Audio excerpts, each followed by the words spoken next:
Salut, ToD. Hello. Okay, I'm here with ToD. We're going to do a career interview. And so the first place I want to start is in WarCraft 3, obviously. Now, my WarCraft 3 knowledge isn't so good, but when I was looking back over your results in your career, it seems like for the first, if we look at 2003 to the beginning of 2006, you were just outside the top tier of players. Like you could get to maybe a third or a fourth place in a tournament, but you weren't ever winning the big tournaments or beating the really, really big name players in a big match, it seemed. Is this accurate? Was it around the WEG Masters type period when you first broke out? Is this how you see it? Yeah, I mean, I was a medium average player in Europe at first when I started playing. I did do some good results in 2003 in the SWC, where I beat one of the Korean players that came there, and I made it very far. I think I finished 4th, beating some of the favorites.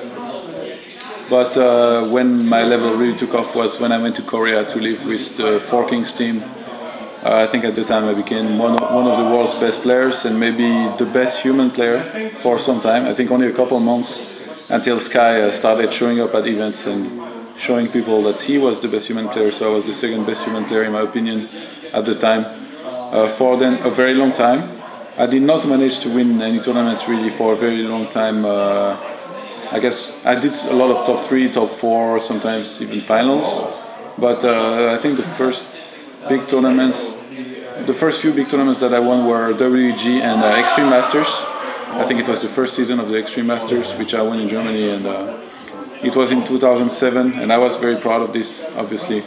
And after that, I managed to get a couple more championships, but not that many. I still kept on placing really high in a lot of tournaments, but not necessarily winning them or going into the finals. But at least, yeah, I did win a few from, I think, 2006, 2007 maybe. Until the end of my career, I was pretty consistent. In terms of the early period I was mentioning there, it seems like two guys who were really in your way early on was MaDFroG and Zacard, and these are two of the most famous players of that era. If you ask WarCraft 3 fans now, they all remember, Grubby, Moon, all the later guys, but they don't necessarily remember these earlier guys so much. So how good were MaDFroG and Zacard at their peak? Why were they always just blocking you every time in these tournaments? They just had very good styles against mine and a lot of confidence. They always played very well in tournaments.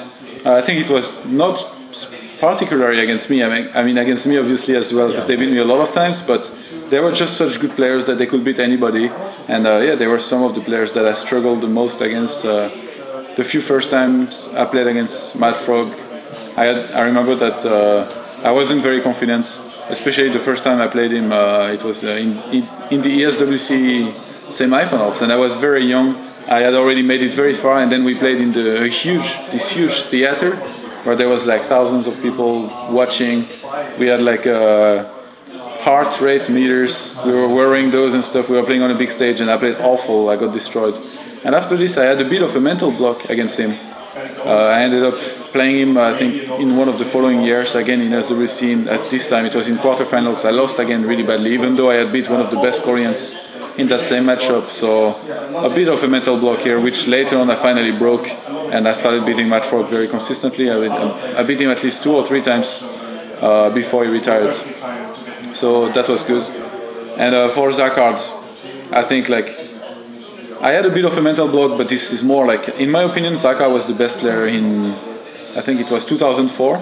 That year, Grubby won WCG, but in my opinion, Zacard was still overall better. He was such a genius. Every time I would watch him play, Zacard and Moon were the 2 best players at the time, in my opinion, and Grubby was after. But in WCG, it turned out that Zacard beat Moon, so Moon was out. And Grubby ended up beating Zacard in a direct match. But in my opinion, a direct match doesn't particularly mean that a player is better than the other. Overall, Zacard's matchups, all of them were so impressive to me. Grubby was still very good, obviously, but just Zacard for me, Zacard and Moon were the 2 best players at the time. So losing to him this many times after, I mean, he was the first player to really play the Master. I wasn't very good against it. I had no experience against it, so I lost to him many times. Did I ever beat him? I don't even think I've ever beat him.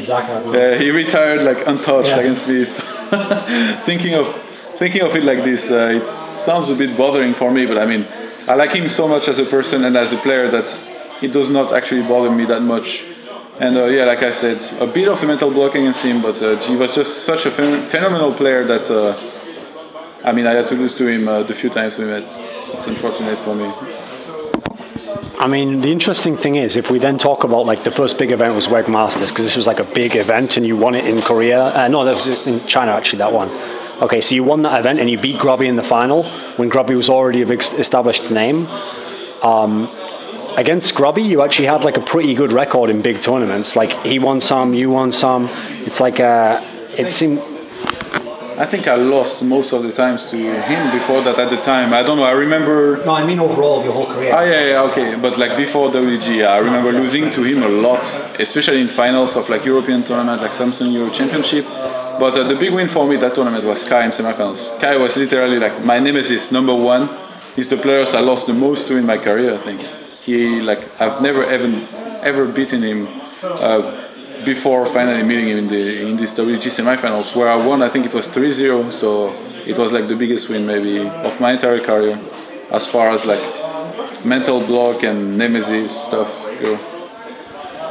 Okay, but I mean, in terms of Grubby though, why do you think like you were able to play him so evenly across your career? If we look at the whole span of it, like you had a whole bunch in the middle where you beat him a few times, like you were saying at IEM, and you beat him at IEST as well. Like he beat you sometimes, you beat him sometimes. Since he's like if people rank the best players of all time in WarCraft 3, a lot of people are going to have Grubby like much higher up than you. So how were you able to play him so even? Like, what do you think it was? Well, I think I was myself one of the better players of Warcraft. So even if he's ranked above me, I might be a bit below, but that didn't mean that I could not beat him. Yeah, at some points I started developing some confidence, some good strategies against Orc, and I beat him a few times, but I remember most of my Warcraft career as losing a lot to Grubby in the start, and then later on evening it up. But overall I would say he's probably beaten him a couple more times than I've beat him, so I don't think it was very even. I mean, you mentioned Sky there, so that's like a good topic to go on to, because the interesting thing is, when people think back across all of Warcraft 3, they always just mention like Grubby and Moon first, because they won titles and they won like Moon had this one dominating period and then Grubby kept winning like over the years. And so they're the two names that people will always argue like who was the best ever. But then it seems like Sky then comes in like a distant third, like people don't necessarily bring him up as quickly.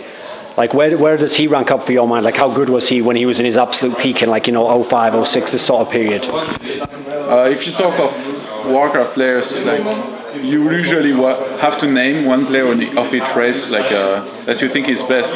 Then the first three, since Undead was weaker, they didn't have as much success, at least for most of the game's history part. And the first three players will almost always be Grubby, Moon, and Sky, if you talk about the game. So I think it's pretty even. Like Sky, he won some big championships as well. So people, they might mention a lot Grubby and Moon, but maybe that mostly means that they play Orc or Night Elves. I'm not sure exactly. Like for me, I rank Sky almost as high as them. Overall, they maybe had a bigger impact than Sky, just because they started doing really good before he was actually famous and stuff. He came later on into the scene. So for those like me who were in the Warcraft 3 from the start, maybe we remember this part where Sky wasn't actually a very active part of the scene. But yeah, I rank Sky very high in the overall Warcraft worldwide ranking in the history. But I don't know, like it was never as clear as it is in StarCraft, where basically you have a lot of rankings.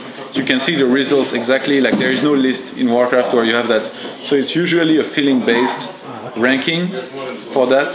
And I guess if you look at it that way, it kind of looks like Moon and Grubby might have done a bit more than Sky. But yeah, I don't know, for me these guys were pretty cool. And if I would put Moon and Grubby above Sky, it wouldn't be by much in the overall achievements. Okay, so that means it's like obvious to go on to Moon now.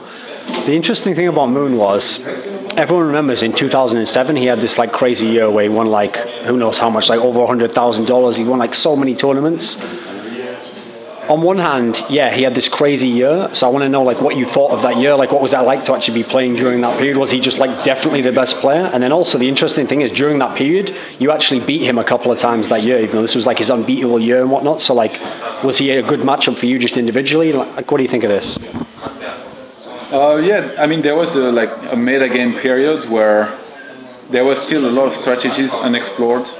And Moon, he was a little bit the pioneer of Night Elf, basically. He kept on bringing on new trends. For example, on Nullwoods, he kept expanding everywhere and running around. Nobody else was doing this. Everybody was trying to fight straight up.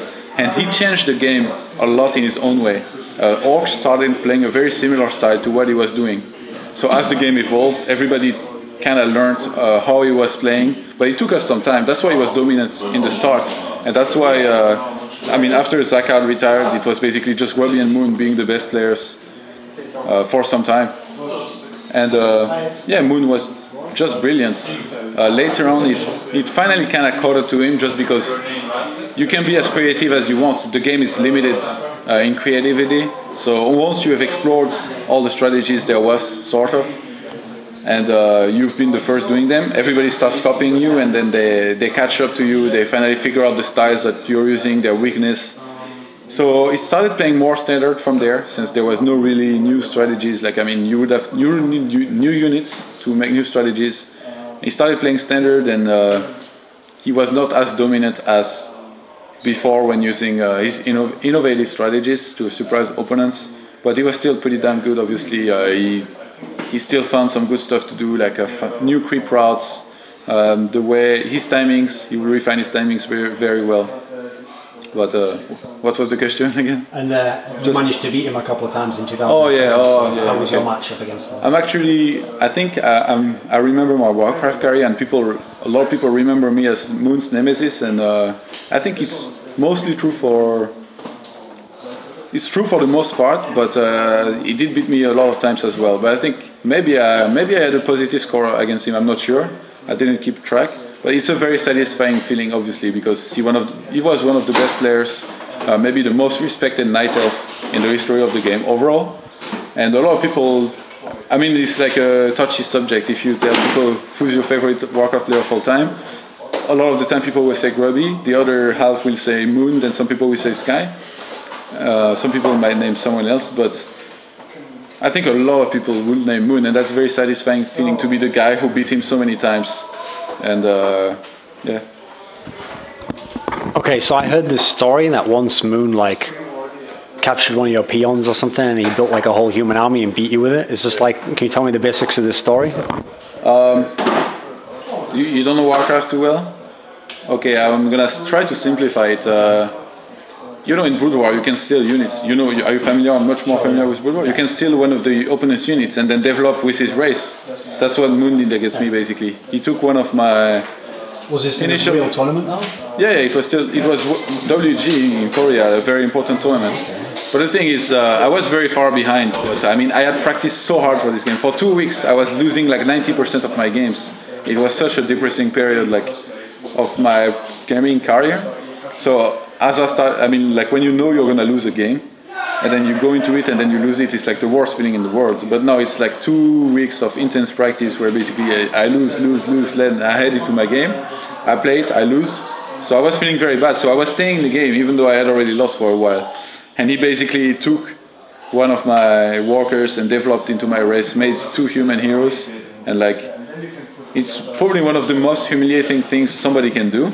But I guess since the game wasn't very close, at first I took it a bit harshly, but later on I was like, now if I look back at it, I think it's very silly. It's just any game where somebody stays in for too long. The opponent could do that. Yeah, it's my own fault. I should have left a long time ago. Like, the game was over. I was just like on one base. He had the entire map, but I stayed in the game. So I basically asked for it,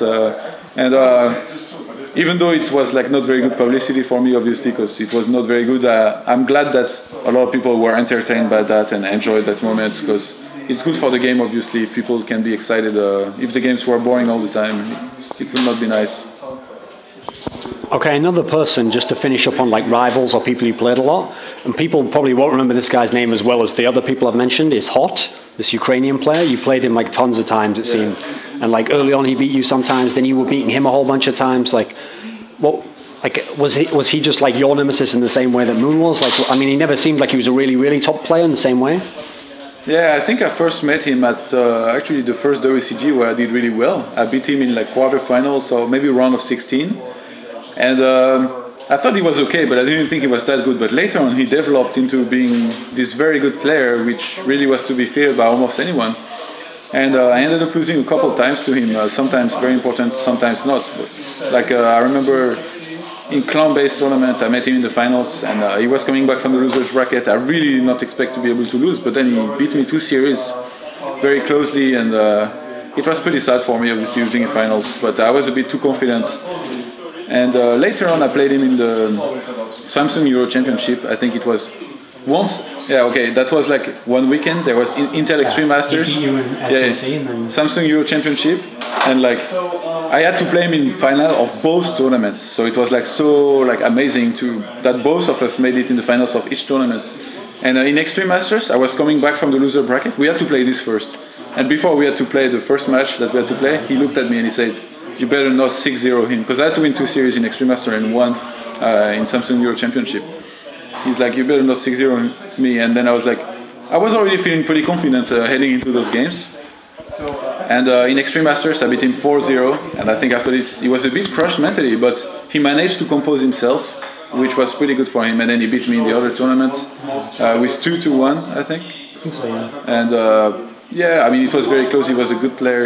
I got pretty fortunate with a lot of stuff that happened in the first 2 series, but yeah, he just played well, I think, overall. I was very good against NightEnD at the time, and that's really one of the things that I have pride in. I worked very hard in the matchup, which in the start was the matchup I had the toughest time with, and which I whined about a lot. But I managed to turn this around and make this my best matchup, and I know that a lot of human players looked up to me as far as strategies go, and tried to copy me against NightEnD, so it makes me happy to think about it this way. But yeah, Hot, very good player. Later on, I actually joined this team. We were together on the team, and that was a pretty nice moment of my career as well, because he was such a nice guy. Okay, so your best period, 2007, this was like when you were winning the big tournaments. Then 2008, you had like some good results, some seconds, some thirds and stuff. But then after that, there was still like a couple more years of WarCraft 3, and there were still loads of tournaments, like they were still going on in China and stuff.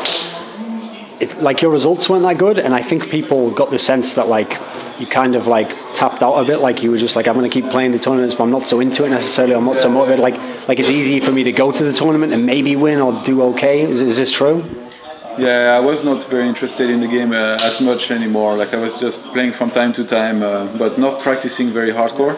But like when you're one of the world's best at the game, it's very hard to stop, just because so many people encourage you to go to tournaments. Even if you don't practice, they feel like even without practice you could still do well, and sometimes that was true. I remember winning a tournament after like 1 month playing of full Dota basically, and I surprised myself winning that as well. But yeah, at some point it finally caught up to me, and I started playing much worse in tournaments, so I kind of retired, but it was a bit unclear. And then I came up back of retirement for just 1 tournament, I think. It was WCG in China, but I didn't do so well there. I mean, I lost to Happy, which was really good, and he beat Sky as well, but if I had been still playing, I could have done a lot better. I could have probably beat him and maybe even gone to the finals. But yeah, I was just retired, and there was like a slot to be won in France for WCG, so I was like, even without practice, I could probably win that, so that's what I did. I found myself a team with Millennium. I went to WCG China, and then I did like top 16 or something. Okay, so when I've talked to other WarCraft 3 players and asked them about things that are like different from StarCraft and other RTS games, I've heard some of them mention that the game had a bit more of a luck element to it, because like the workers, not the workers, like units could do like variable damage, like between 10 and 20 or whatever, and you got like these item drops during the game, so a player might be losing the game and suddenly he gets like some really nice item drops, and then he's back in the game, which is kind of like unique because you don't really have that in other RTS games. How much of an actual luck element was it? Like if Grubby's playing Moon in a big final or whatever, how variable can it be as to who wins the match on actually like their skill or how good they were in the game? I think it really depends on the maps and matchups. Some maps really increased this luck factor. For example, Twisted Meadows, where 2 sides, like for example in Human versus Human, you can creep a lab very quickly with militia and like some nice macro and water elementals of your Archmage. And basically, the drops are random. So if you get, like, say, dual intelligence item for your Archmage, maybe that's not the best item, like I don't have such a good memory, but I'm just giving you a raw example. Like you get basically a book, like a tome, that will increase either the intelligence, the agility, or the strength of your hero. So the Archmage is an intelligence hero. You can get either the intelligence one or a tome of experience. That's like the luckiest item ever. It's like a gold mine. You get a lot of experience out of it. So you will be one level ahead of your opponent. So say you get the tome of experience and like maybe the vampiric, no, actually the range aura. Like there is an aura for ranged units. You get this for your Archmage. And so basically your elementals, they will be level 2, since you will have your hero level 3 from just one camp. Then you can just attack after that. Your elementals, they will be level 2 and they will have aura level 1 for ranged units. So that's 2 elemental plus 1 Archmage that benefit from it. And you have the Tome of Experience, so you are ahead on experience. Okay, I keep repeating myself. But the opponents, he gets, say, a Tome of Agility and the Boots of Elven Skin, which is agility item. Like, his Archmage is just going to hit much faster, but that's going to be so bad. Whereas the opponents will have a big advantage out of this. So, I mean, later on, like players, we worked really hard on basically making our creep rods reduce the luck or increase it so much that it doesn't play as much of a big role. For example, a lot of the time, some human players on that same map, they will go to creep the mercenary camp instead of the laboratory, because on the mercenary camp you were much more likely to get very good items like mana potion, health potion. Like those really affected your units, your hero at least a lot more. Like you could do much more happen than if you get very unlucky at the labo. And also you have the mercenaries to basically dispel your opponent's elementals. So that's even better for holding the pushes if your opponent do get lucky. So later on we worked on that, but overall there was still a lot of luck. But it all came down to micro a lot of the time in the end, decision making also, but it was very clear most of the time at top level which fights you should be taking and which fight you shouldn't be taking. Like micro was very important. And in StarCraft, like it's different, the luck, since there is no items. I feel like in StarCraft, especially as Protoss, you lack scouting a lot, and you can't know too much what your opponent's doing unless you use hallucination. But somehow nobody's really using hallucination, so you have to kind of guess. For example, against Zerg, which tech pass they're using until finally you get that one observer in their main, and you can see what they're doing. You can try to adapt out of it. Whereas, for example, against Terran, if they close their ramp, you cannot scout up there, and then you can't know what they're doing as well. So you can't know if they're going for a command center, and then you should be chrono boosting probes, or if they are making an all-in on one base, and then you should be stopping to make probes. So for a long time you play in the dark, and that's the big problem in StarCraft. Whereas in WarCraft it was much more straightforward as far as unit compositions go. You just get your mix, you had a standard in every matchup, you just get it, and then you try to out-position and out-micro your opponent. That's something else I heard from the WarCraft 3 players who play StarCraft now. They say like WarCraft was mainly micro, there wasn't very much macro at all basically, and then they said there wasn't even that much positioning, like in comparison I guess having a big 200 army and you're trying to move it around. So does that mean that in a sense in WarCraft 3 you had to be a lot better at micro, but as a result maybe it's more limited in like the scope of the things you have to be good at compared to like Brood War, for example? I mean, it's different because in WarCraft the units, they have so much more HP than in Brood War. So like the macro fights, they actually last much longer. You have heroes as well casting spells all the time. So I think that's what we mean by this when we say micro. It's not actually like small units against small units that will die after 2 hits. It's just like lots of HP units, trying to focus the right units with what you have. Like if you have mortars, you want to put them on dryads, for example. Make it as clean as possible in the fights. And as far as macro goes in WarCraft, there isn't much of it. Like you don't need to be fast at all to play. A very slow player could be very good at WarCraft. Okay, because the interesting thing obviously is, the thing people will always wonder about with WarCraft 3 is, first of all, in WarCraft 3, the whole time WarCraft 3 as the game was going on, in Korea you had Brood War, it was like the ultimate game. So anyone in theory who's really, really good at RTS games in Korea is probably going to kind of just get put into Brood War. Like that's going to be the game they discover first, it's the game they want to play, like they're trying, if they're really good, they're going to try and make it in that game. So people can wonder, like, would some of the players who are top players in WarCraft 3 have actually been as good if like all of the players from Brood War had been trying to play at WarCraft 3 as well? Like, have you ever thought about this? Do you have any theories? Yeah, and I think we have the answer of this with StarCraft 2. Like the Brood War players are doing a lot better. They seem to practice harder in general. Like I know that a lot of people in WarCraft 3 were lazy, even though we had a pretty competitive pro scene at first.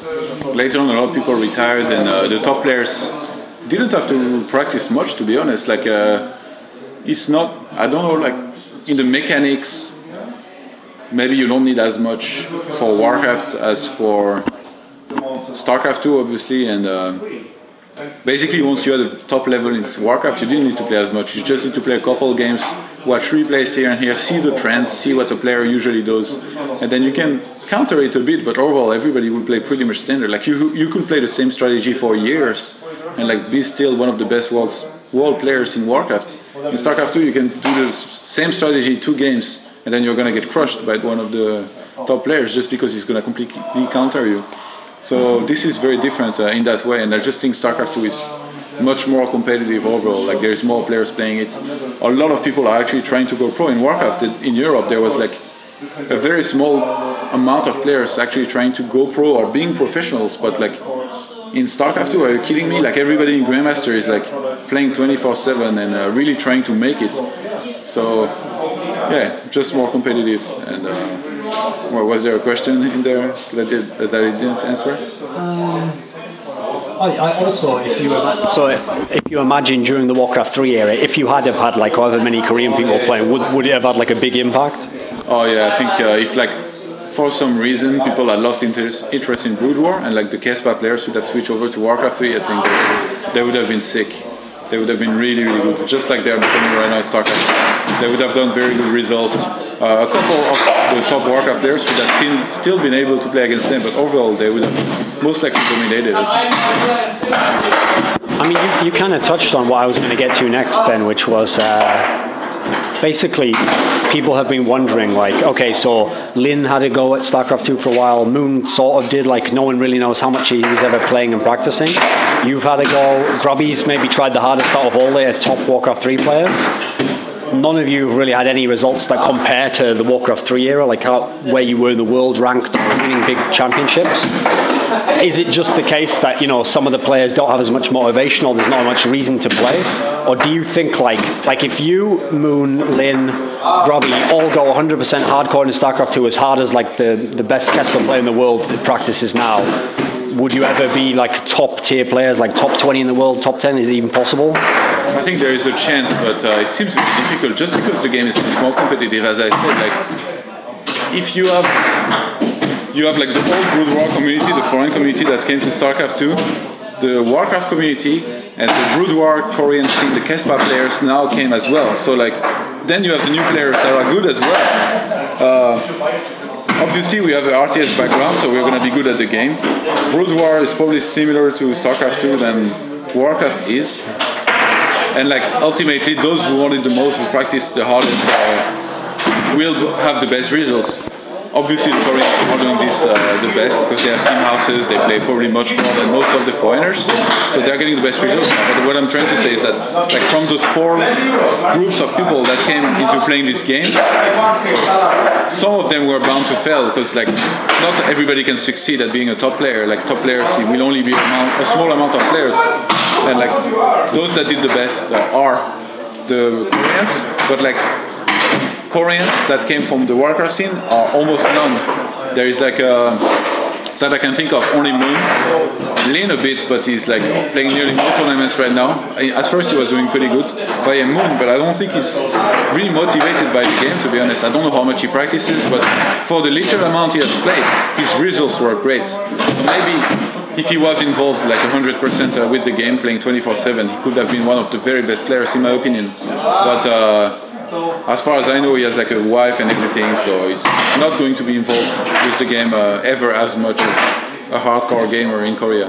Okay, actually, I want to pinpoint then out of the group that we were just mentioning there, Grubby, because of all the top players before, like some of them it seems have kind of like tried their hand at StarCraft 2 and maybe it wasn't so good, or they've kind of gone like half practice into it, like they practice for some tournaments and not for others, whereas Grubby seems like the one who's actually like committed, like okay, I'm going to try and go full time in StarCraft 2 and I'm going to try and play in all these big tournaments, etc. So people will wonder, what is the factor that holds Grubby back from being a really good player in StarCraft 2? Like if he was like a genius of WarCraft 3, he was one of the best players ever, and he had certain skills that were like among the best ever. Like what is it in StarCraft 2? Is he lacking something that you can think of in terms of the actual skills or mindset or whatever? Like I said, the players who are coming out on top right now are definitely the Koreans, especially those living in team houses and basically practicing 24/7. I mean, we saw Yoan and Sniper in the GSL finals. Linok is dominating these days. Parting is doing really well. What all these guys have in common? They live in a team house, they practice non-stop, and yeah, they just end up coming out on top. I think Grubby, if he wanted to exploit his full potential, he would have to do that. He has a house in Netherlands, he has a wife. That's not going to happen. I think for the amount he practices, he's still a pretty sick player. Yeah, I think right now he's one of the top tier players in Europe, definitely. He's qualifying for almost every IEM he plays. He's performing really well in a lot of tournaments. WCS, qualified for the World Finals, he did decent there. So, I mean, people will always try to compare him to the player he was in Warcraft, but realistically he's not nearly as involved with StarCraft as he was in Warcraft, even though he's still pretty active. He does practice a lot, he streams, but he also does a lot of different stuff. Sometimes he casts and stuff, and he's more of a personality that also plays on the side, or somebody who really plays, but also is a personality. So he's not 100% committed to practicing and trying to have good results. He does a lot of things on the side, and for the amounts he plays, I feel like he's a very good player, definitely. Well, that's interesting actually, because like what you're saying there about what the key component that all those players you mentioned have, that they live in a pro house, like they're playing on the people all the day, and there's like you have the benefit of having teammates who can like prepare certain builds against you or think up strategies for you that a person on his own doesn't have. This is interesting because the theory I've actually had, but I've never seen anyone like express, is that when people keep, like fans, okay, they keep a track in their mind, like, oh, are the foreigners catching up to the Koreans? They're always trying to figure out, like, if there's one good result, oh, maybe they are catching up, and they like hope maybe the foreigners can all be as good as these Koreans. But I have a theory that actually people in the West, foreigners, not only like can't catch up to Koreans like as a whole, but they probably shouldn't want to, because if you're a foreigner in the West, your dream of like if you become the best you can be, your potential is that you'll have some tournaments you win, or you win a lot of money, but you still want to have like a girlfriend. Sometimes you want to take like a week off and go on holiday, or you want to have like an hour off to watch a movie. Whereas the same time you're doing that, some Korean guy you're going to compete against, he doesn't have a girlfriend, he has to go on holiday like 1 week per year with his team, he's going to be practicing all day long. Like, is there not an element to which... I think usually it's not this tight for players in Korea. Like, I think a lot of them are girlfriends that they can see on weekends and everything. The Casper players, I know, I like that. Oh, really?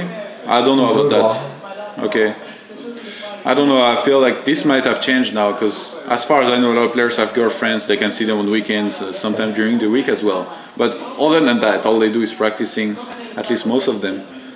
So I'm not sure exactly, like, I don't want to be talking about something I don't actually know all the facts about, but yeah, I guess like we're more inclined to, like, if we have a girlfriend, to hang out with her a lot, and maybe it's easier for us to get lazy as well, because a lot of players play from home, and I mean, when you're at home, you just sometimes want to relax, watch some TV show, whereas Koreans, I think, don't do this as much, even though they also watch TV shows. I've been in some team houses. They are just much more strict about practicing. We have a couple of Europeans who practice really hard. Cass, for example, is always on the ladder, but there is really nothing comparable to being in a house and having a lot of players play the same game as you all the time, and just keeping on a tight schedule for months like this, and then having it pay off. We don't really have this in Europe or in outside of Korea, I think. That's another thing I want to kind of tag onto, the same theory, is like in terms of having coaches as well. Because I've noticed another thing about, like, my experience is mainly from Brood, also with like the Kesper teams, and I guess the StarCraft 2 ESF teams are like a slightly less strict version of that. But they still have like coaches who sometimes even race specific, who are like working with the players, like, okay, like we need to change this strategy, or we need you to practice this specific strategy. Whereas I get the feeling if someone's a star player in the West, like a foreigner, a lot of them wouldn't listen to a coach who's just a guy, you know, who's a player. They would think like, what the fuck does he know? He doesn't know I'm talking. Or if the guy says like, oh, you lost that last tournament doing this, they'd be like, yeah, okay, bro, like you book my flights, you know. They'd get this. Do you get this sense? And so I wonder if like, I wonder if that's like a gap that can't be made up by the foreigners as well. Like they'll never have a strictness in that sense.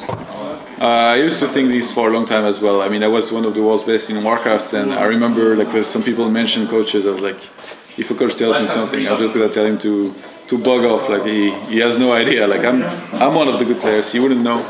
But right now I feel like since the Koreans are doing the best, and most of those have coaches in their house, if we want to catch up, our only chance is to basically copy what they're doing. Not their build, but not their build order, but the way they have houses, the way they have coaches, and a great structure to practice, and then go into tournaments having a lot of practice, prepare their game very diligently as well. So right now I would have to say, also, you know, I was just in USA for a couple of months, and Mr. Bitter asked me to come over to try and coach a little bit in the house and stuff. So I tried to coach some of the players there, but I mean, sometimes I will tell them like do this and do this, like play from this time to this time, play this daily tournament. But then if they don't listen, what am I supposed to do? Like I don't want to have to beat someone with a stick, like because he didn't do what I said. So I think the only way like to really have a coach is like if he actually has power over you, like if he's your employer or like your boss, or you really treat him as a coach and like everything he says you have to do, because coaching the way I did earlier, like it's a bit useless because people only listen when they want to, and ultimately they don't get the results you would want them to because they don't practice as much, and it's very hard for me it was very hard for me to deal with that because some players listen more than the others, and those that didn't listen, there was nothing I could do about it. But if there was some kind of arrangement where I'm the boss and I would have to coach them, and they have to listen to me, otherwise like they have to move from the house or they lose their team. And if they listen to me, then I feel like they could really exploit their complete potential. But now that's not what's happening outside of Korea, because we don't have a single coach everywhere like this. So I'm really hoping that later something like this gets set up, and then we can see the full potential of some foreigners. Imagine a house was going to be made like this in Europe. You send Cass in, a couple of top players, and then you have a Korean coach there. Imagine how good that would be for the scene, like to really see what some players can do under perfect practice conditions. I mean, actually, you've kind of answered part of what I was going to go into there, which is like the obvious, like setting up this scene. Okay, so what do the Koreans have that the foreigners don't have? So they have like team houses, they have coaches, they have people who they respect or like who are their boss. So the obvious way we could make that up in the West would we get like Grubby, we get ToD, we get people who have been winners in the past, but maybe they aren't like 100% into the game now like a young guy is. So they know how to win, but they maybe don't have like the spirit to like play all the time that the young guy who doesn't know how to win, he has that. So let's like put the two together, and in theory it could be good.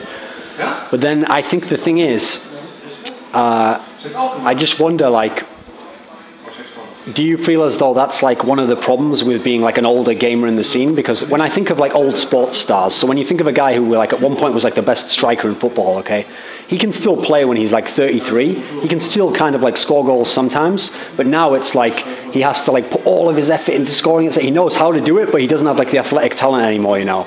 And so it seems like a lot of the older gamers or the big names who don't have results nowadays, this is like a problem for them. Like they know how to win, but they can't like go all in the same way that the guy who's just a beginner, he can just like play a million hours, you know. Do you see this as a problem, and is this like an area where you could put the two together and have success?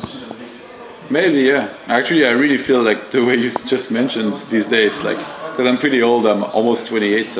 In 3 months I will be 28, so I'm definitely one of the older gamers here. Probably like the second or third oldest in this tournament. So these days I really feel like I have to put my full effort into something. I mean, I have a lot of other issues. This is not really your question, I've been getting a bit carried away, sorry, but you mentioned this yourself. Yeah, I really feel like I have to put my full effort. I have some other issues like sleeping and stuff. I don't seem to sleep well, and I just play so bad in tournaments these days. I can't figure out why. This is not directly related to age, like physical fatigue or something. It's just like I've been doing this for so long, and so much has changed. Like when I played Warcraft and I was much younger, like every time I went to a tournament, I would think a lot about my game before playing, and if the conditions weren't good, sometimes I wouldn't even play. I would try to fix them as close as possible as to what they are at my house or like when I practice. Like for example, here I thought that the chairs were like very different than at my house, and also like the monitor was very low on the table At home, I even put like extra books under my monitor just so it can be much higher, because I'm pretty tall. So I don't want to sit lower than the table, otherwise my wrists go like this. I just want to be like this. So my chair needs to be pretty high in comparison to the desk. But then the monitor is very low since I'm tall. So I have to elevate it a bit. And now here the monitor was pretty low. And what this ended up doing for me is that I was looking down instead of looking straight. And I could not see the minimap because the minimap is at the bottom. And a few times in my games, both against Mana and Cloud. I mean, against Mana, I looked at in my main once, and there was a Zealot with 12 kills, 12 prop kills. This is never supposed to happen. This only happened because like the conditions are not the same as at home. So like as a player, you really need to put some effort into trying to reproduce those conditions and adapt to the conditions as well, which are different than at home. But after so many years playing, I just can't be arsed anymore to put as much effort as I used to into this. And same thing happened against Cloud. Like he drops my main on Cloud Kingdom. I was actually ahead, I think, that game. And then I go and clean the drop in my main. I look in my expansion, I have 5 probes left. He dropped a Medivac here, which I didn't hear or see. So like this, I feel would never happen if I played from home and I was really focused. But now it happened at the tournament, and ultimately people are only going to see the results. And like we go to a lot of tournaments, but I don't know why, but for me this keeps on happening every tournament, like this kind of things, and I end up playing very bad overall because of it. Just if you can't play as well as you do at home. And I'm not seriously, like I'm not sure how much age is related to that. Like it's not, you know, I'm not like very old, I like this, like I can barely move. It's just that after you've done this for such a long time, some things you don't want to put as much effort into as you used to, and that's really affecting me these days. So, what was the question again? I think that's a good answer. Actually, that leads into something else I wanted to ask you, which was along the similar lines. Actually, another problem that the older star or the guy who's like slightly past his peak has is that it takes like the cost of putting in that effort to get back to the top when you've fallen all the way down.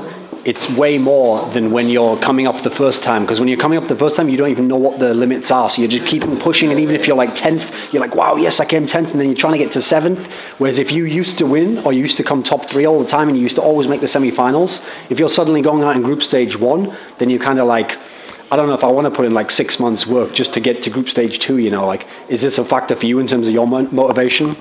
Yeah, definitely, like seeing how competitive StarCraft 2 is sometimes can be a bit discouraging, but overall I still keep up with my practice and everything, but my mindset is very different. I mean, when I was first playing WarCraft, I always wanted more and more and more. Even when I won tournaments, sometimes I was mad because I didn't win hard enough. So, like, now my state of mind is completely different. I'm just trying to get at least decent results in the first place before I can head into the next place, but I'm not even being able to do this now. I'm basically fighting to come out of the group stage, even though I feel like I have enough level to maybe even get a top 8 in these tournaments. Just, I'm taking it one step at a time, but it's not panning out too well for me right now. So I'm not sure what exactly to do about this. I always try to work on my mind, obviously. I still keep up with my practice, but then how long should I give it? You know, if I keep on playing and then I don't get very good results all the time. I think in my case, a lot of things were handled wrong since I played StarCraft, and I should have played more online cups overall to just bring more consistency. The ladder maps are very different. You know, when you played the WarCraft maps, those were the exact same as you will play in the tournaments. So I only played ladder, and then it didn't matter when I went to tournaments, it was the exact same. But in StarCraft you have this structure where the tournament maps are actually very different than the ladder ones, so it encourages playing custom games. And then if you don't play custom games, then you will not be accustomed as much as the tournament maps, just because some of them are different. And on some of them, you have like cross maps, no cross maps. So for me, who really like to play a lot of ladder, this does not help when I go to tournaments. And for the players who live in team houses, obviously it's very good because they play mostly custom games, I think, even though they warm up with ladder. And yeah, this is one of the big factors that has really affected me in my StarCraft career as well. I play almost only ladder, and I know this is a mistake by me, but when you've been doing this for years, it's very hard to switch and go into full custom game mode, which is why I think more team houses, again, would really help. And if I was playing in a team house and playing custom games, it would be really benefit me. Okay, this might sound a bit abstract, but Okay, so when you were at the end of your WarCraft 3 career, this almost perfectly times actually with when guys like SaSe, NaNiwa, Stephano, NightEnD, these guys were like the young guys who were like either had like 1 or 2 results, or they were like just trying to break into the scene in WarCraft 3. And now, to varying degrees, each of them has had certain amounts of success in StarCraft 2. Obviously, like Stephano, a lot bigger than someone like NightEnD, for example. So do you feel as though like seeing those guys who you were like way better at that so many years back in WarCraft 3 so good in StarCraft 2 comparatively, it kind of makes you think like I still could do it somehow, or I could be a top player in StarCraft in any way? Does this translate? Sometimes, yeah, but I think this is a wrong feeling actually, just because the way they were average-ish in the WarCraft, he just left them with so much hunger to be much better in the new game, which is what happened to me in WarCraft 2. I mean, I wasn't always great at games. I played a lot of games before WarCraft, and I didn't necessarily try to go pro in them, but for example, I played some Brood War, I played some Counter-Strike, and I was, I guess, above average in those games, just like they were in WarCraft, maybe not as good as them in comparison, but I didn't have like particularly some kind of spark that made me really good at video games. And that's when I switched over to WarCraft, that's when I really tried to become professional at a game. And I had so much hunger just from basically not being very good at the previous games, just being decent. And that really helped. And I think that's what they had when they came coming into StarCraft. People like NaNiwa, I mean, he wasn't very famous. I don't think he was bad in WarCraft, but he wasn't particularly very good either. But coming into StarCraft, he must have had so much hunger, and he must have really wanted it, just because he played WarCraft for some time, he never really achieved anything. And that translated into him being very motivated, starting to play StarCraft. And that went very well for him. I mean, he gave it all he had, and right now he's one of the top foreigners, maybe even one of the world's best. So that played a factor as well, I think. So you said there, like, you didn't really have like any key spark, like, oh, I'm just amazing at games, like I'll play this game. If you had to define, like, look across your whole career, what do you think, like, what was ToD the best at? Like, what was your quality that you were like really, really good at, or what like was the fundamental basis that like the rest of your game was built off? This is very hard. Like, I have to pick a quality, but like I feel like the question could have like several meanings and several answers. Like, if I exactly knew what made me so good at WarCraft, I would just be able to reproduce it now and do the same in StarCraft. Or at least, since it's more competitive, I guess not, but at least be much better than I am now. But overall, I would say like having a lot of motivation, always working hard, and really like thriving to be victorious in all of your games is very important.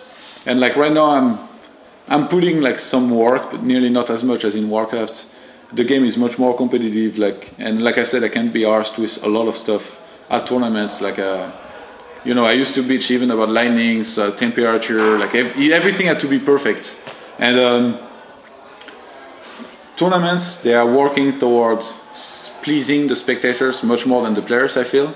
For example, when you go to a tournament and you see a schedule from morning till evening and like all games being played one by one, as a player, I have to say this is not a very good feeling. Like having to play, seeing some players play at 2 p.m. and having to play yourself at 10 p.m. Is not very nice as a player. You just want to be playing in the noon or something like that. And WCG, for example, used to do a very good job at this. They started in the morning, they always ended in the afternoon or evening, not too late in the evening. But we see some tournaments, like DreamHack is one of my favorite tournaments, but as a player, the schedule is exhausting. Like some players they start playing at noon, some players, they end up playing at 2 a.m. and they have to play the next day, like at noon. So, like for players, this is not very good, but this is the only way to show every game to the audience. So, tournaments, they are obviously working toward like fixing those issues, but realistically, like there is only so many hours in a day. They want to have as big tournaments as they can as well. So, I think more work needs to be done toward resolving this. And if we have some kind of federation, like we see more and more tournaments alliance, if the end we end up having some federation like FIFA, you know, for football, it will really help and benefit. Like if you put some people up there who have already been pro gamers and who really try to put both the tournament and the player in the best conditions possible. Like imagine how awesome would that be? Like you basically have a standardized desk for every player that you are gonna have in every tournament. So this is like basically almost the perfect desk that a similar one that everybody will have at home, except the crazy guys who have like some crazy table and chair. And you have it at every tournament, same size, everything, same chair. Like you wouldn't be as uncomfortable at tournaments as sometimes you are, because every tournament is different. They always have different chairs, desks, tables, monitors, computer, and that really plays a big role. Lighting, you know, for example, me, I can't play in the dark. Every time I play at home, I always have lights on, and I played some tournaments recently where like it was as dark as in a cave, like you couldn't see anything, and it bothered me so much, like that I was permanently thinking about it, and I played so bad as well because of this. So like when I see that esports has been around for so long, it's come a long way, it's evolved a lot, but for a pro gamer, it has not evolved as much. Like this is probably another debate, but I feel like the pro gamer status in StarCraft is like almost one of the worst status. Like as a spectator, you have a lot of great games, great shows. As the manager as well, like you always have the same pay and stuff. I guess teams don't do too well because they have to send players everywhere, and usually the deals with their players is that they don't get a percentage back of the winnings. At least in StarCraft, most of the teams are like that. And then you have casters. There isn't many casters, but most of them, they make a lot of money compared to a lot of players. I mean, you can be like a top 50 in Europe and like nearly not make any money. Whereas casters, I mean, like I said, there isn't that many of them, but when they get paid to go to a tournament and cast, even if they get a very few gig, they get paid very well. Like the best casters, they make a lot of money. Probably, I'm tempted to say even more than some of the best players of StarCraft. So even though there is less of them, this is a sure job. You know, when you go to a tournament, you know you're gonna get paid and stuff. Whereas for players, as far as I know, we don't have so big salaries, except a couple of players, EG, for example, EG players, they get very good salaries. Other than them, most of the players, they don't get huge salaries. So like if you go to a tournament and then you have like say one tournament or two per month, and then you end up being unlucky or not playing as well as you usually would, even though you're a very good player, this is so competitive. You're gonna lose and you're not gonna make much money in that month. And that makes it very difficult. Like imagine you practice a whole month very hard and you go to tournament, this happened, and then you win nothing. Like how are you supposed to feel?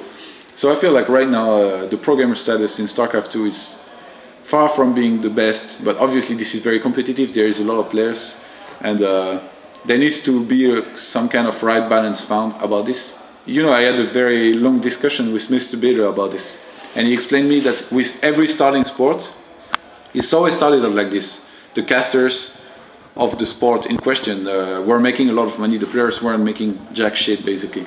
And then as the game evolved, the players started being paid more and more, and then after many years now they you see in every sport the players get way more than the casters. So if you're gonna compare StarCraft to a sport, being an entertainer is very important, and the casters are obviously very important. I'm not gonna say that the casters are not, but for some of the players it can be very discouraging. And actually, like I'm more of one of the open-minded people about this, where basically, I really try to put myself in the shoes of the casters as well. They did put in some hard work. Most of them started from nothing. They made videos for fun, and then they made it to superstardom from there. Some of them are very modest. They try to give back to the players as well. They plug them a lot. Like it's not their fault that they get a lot of money too. So like they shouldn't be refusing it. But I talked to a lot of players about this, and a lot of players, they really condemn the casters for like they really hate the casters for making more money than them, even though like some players they practice very hard, whereas the caster they only have to cast sometimes. A lot of them will not play nearly as much as a pro gamer in a month. So yeah, I really try to be open-minded, and these days I've even casted myself, so I can really relate to the work they do. Like these days I casted like online, offline tournaments like back to back, and like in my free time I really didn't feel like playing at all. So I can understand like how they feel as well.